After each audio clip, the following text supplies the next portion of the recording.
was a gang called UBAD, United Democratic Party. Okay. It was a gang.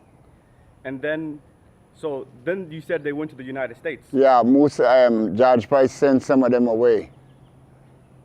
Okay, then, and where in the United States did they go to? All different part of the states, and they come back with more wisdom and understanding. They just come back more intelligent, where George Price give one of them power. That's the one they call Said Musa. So this was not actually a gang, it was kind of like a rebel group. Yeah. Okay, and they were fighting against the President, George Price at the Yeah, time, the Prime Minister. the Prime Minister. At that and time. he sent them away to Yeah. mostly California. Is that where, like, where did I the would Bloods say- and the Crips come from? The Blood and the Crip came from California. Okay. Okay, they came from California. Yeah. They came by deportee. And why? How did they get deported?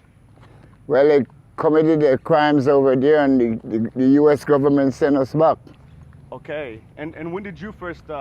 Started it is 1984. That's when you went to the United States. No, that's when I came back from the United States as a deportee. Okay. When did you go to the United States? I go to the United States I would say 79.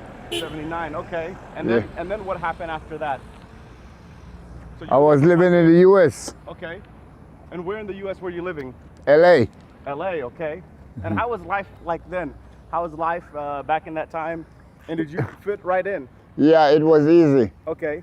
Life was very easy at that time in Okay. the U.S. And what did you mostly do? What was your job? Sell drugs, And what were you moving?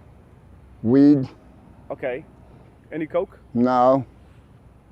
It wasn't washed with coke that time. It was CPP and weed Okay. was taking over LA, not crack yet. Okay, because that was more so in the 80s and 90s. Yeah, Okay, but in the 70s, the late 70s and early 80s, it was it weed. it was weed. Weed, yeah, and Sherm. Okay. And how did you migrate to the U.S.? What was your route? Through Mexico. Okay. And then through Mexico, what Tijuana or what border did you go then through? Mexicali. Oh, Mexicali, and then on your way to